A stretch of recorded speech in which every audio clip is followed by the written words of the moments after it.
Okay, uy, good morning. Maring Winnie, tayo na po. Good morning mga kapuso. Kapuso, Good morning, narito ang Igan. tapong na balita sa Jared Internet sa ating front page. At, ayan, bumati na po sa atin si Maring Winnie Monsod. Una naming item sa gmanews.tv at inquirer.net. Formal lang umupo, Maring Winnie, bilang bagong AFP Chief of Staff, si Lieutenant General Delphine Bangit. Letter B, yan ha? Bangit. Kapalit ng nagretirong si General Victor Ibrado. Sa kanya assumption speech, binigyan din ni Bangit na maging non-partisan siya at hindi raw siya magpapagamit kahit sino. Pero sa kanya ring speech, pinagtanggol ni Bangit ang sarili at si Pangulong Arroyo. Ni minsan, wala raw siya natanggap na utos mula sa Pangulo na illegal. Suportado naman si Bangit ni PNP Chief Director General Jesus Bersosa. Pero kapag daw nagtangka si Bangit na palawigin ang termino ng Pangulo, giit ng police chief, hindi nila susuportahan ang bagong AFP chief. Yan.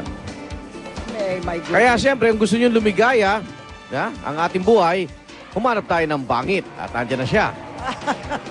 Di ba? Magaling yan, Army Chief, naging PSG.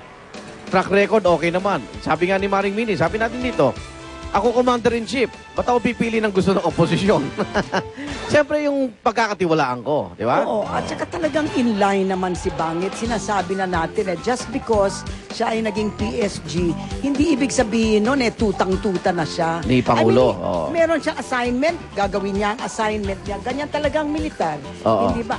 At pero alam mo, ang sinasabi nitong mga nagsasalita na nagdadakdak is that gagawin daw ni Arroyo ang paraan na para siya ang maging presidente even after June 30. Hindi naman siya kandidato. Hindi ho pwede yan. There is no way. I mean, like read my lips. There is no way that President Arroyo is going to take an oath of office after July 1 as a holdover president. Bakit? Ate mo na. The only exception is pag pinayagan siya ng Supreme Court. Okay. Pero, that is going to take so much because talagang against the Constitution yan eh. Hindi pwede sinasabi ng Constitution. Congresswoman, pwede. So stop it. Ay, Congresswoman, pwede yun nga, siya. tatakbo siya, Congresswoman. Pwede siya, pabayaan, tumatakbo na nga Congresswoman. Ang maganda lang. Nakikita mo ba? Oh. Meron ditong plano niya na maging holdover president. Meron siyang plano maging speaker. Ano ba? Decide. What do you want? Marami siyang plano. Okay.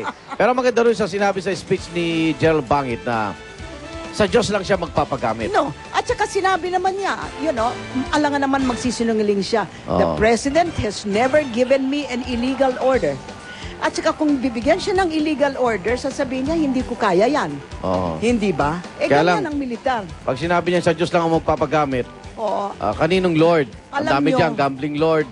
Alam niyo mga kapuso, hindi lahat ang militar corrupt. At saka nangungurakot. Meron dalang mga elements and they are the majority of the military. Ayan. Kaya galit na galit sila sa kanilang mga hepe at saka mga superior na corrupt. Hindi ba? Okay, good luck, General Bangit. God bless po. Yes, I totally agree. Lipat tayo, Maring Winnie, sa Malaya, Manila Bulletin at Daily Tribune. Inirekomenda ng National Disaster Coordinating Council sa Pangulo ang pagdedeklara ng state of calamity sa Mindanao. Punsod pa rin ang pisalang dala ng tagtuyot dulot ng El Nino phenomenon. Ayon kay NDCC Chairman, Defense Secretary Norberto Gonzales, binase raw ang rekomendasyon sa assessment nila sa mga ulat na ibinigay ng Pag-asa at Department of Energy. Sa ilalim ng idedeklarang state of calamity, magagamit na ng local government sa Mindanao ang kanya-kanyang calamity funds para sa mahakbang natutugon sa krisis sa kuryente. Ang Department of Energy naman bibigyan ng dagdag kapangyarihan para makapaglatag ng ilang pang posibleng solusyon sa krisis na hindi na kailangan ng basbas ng Kongreso. Hinihintay pa kung magdedeklara nga ang Pangulo ng State of Calamity sa Mindanao base sa rekomendasyon po ng NDCC. Alam niyo mangyayari na naman dyan mga kapuso. Pag nagkaroon ng state of calamity, yung mga critics na naman ni Presidente Arroyo, isasabihin niya, ginawa yan state of calamity para pwedeng pumasok ang militar.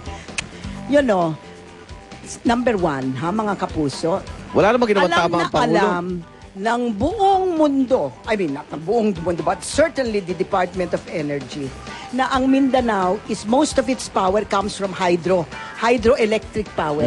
Alam nila na darating ang El Nino. Ang ibig sabihin ng pagdating ng El Nino, walang tubig. Walang tubig, tagtuyot. Ngayon, all of a sudden, bakit hindi sila nagprepara? Ayun ang hindi ko talaga Nakita na naman yan ng maintindihan. last year pa. Yes. May mga barges. Ang problema kasi nagkaroon ng supply problem dito sa Pilipinas. Pero this should be a lesson to Mindanao. Wag ho tayo mag-depend all the time on hydroelectric because pag naging tag-araw or nagkaroon ng drought, Tagtuyot. wala talagang Iba trabaho ng Department of Energy yun. Yes, let's not get By the way, Igan, I want to apologize to you, ha? Kasi Bakit? noong Tuesday, pinag-uusapan natin yung pagpalit ng mga cabinet members sa education, etc. Akala ko this was because of the elections. Ay, hindi. Hindi pa. Hindi pala. Inisip ko, Hindi. medyo Bob si Maring Winnie eh. Hindi, may Inisip sakit si ko- Maring Winnie nun. Inisip ko, muna. Hindi naman tatakbo si Jesslyn. So, ba't naglipatan, no? I mean, hindi man tumatakbo yung mga kwan. Bakit sila naglipatan? Ganito yan. Inisip na naman ni Maring Willie.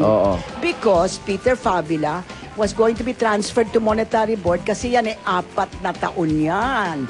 She's not going Hindi to... siya coterminous. Hindi siya coterminous. Pag Monetary Board, he will finish the term of what is his name, Raul Bongkan, etc. Ang tinatanong ko, and I ask this of the President, linchak sa katakot-takot ng daming mga reshuffle, bakit pa gagalawin ang Department of Trade? Bakit pa gagalawin ang education?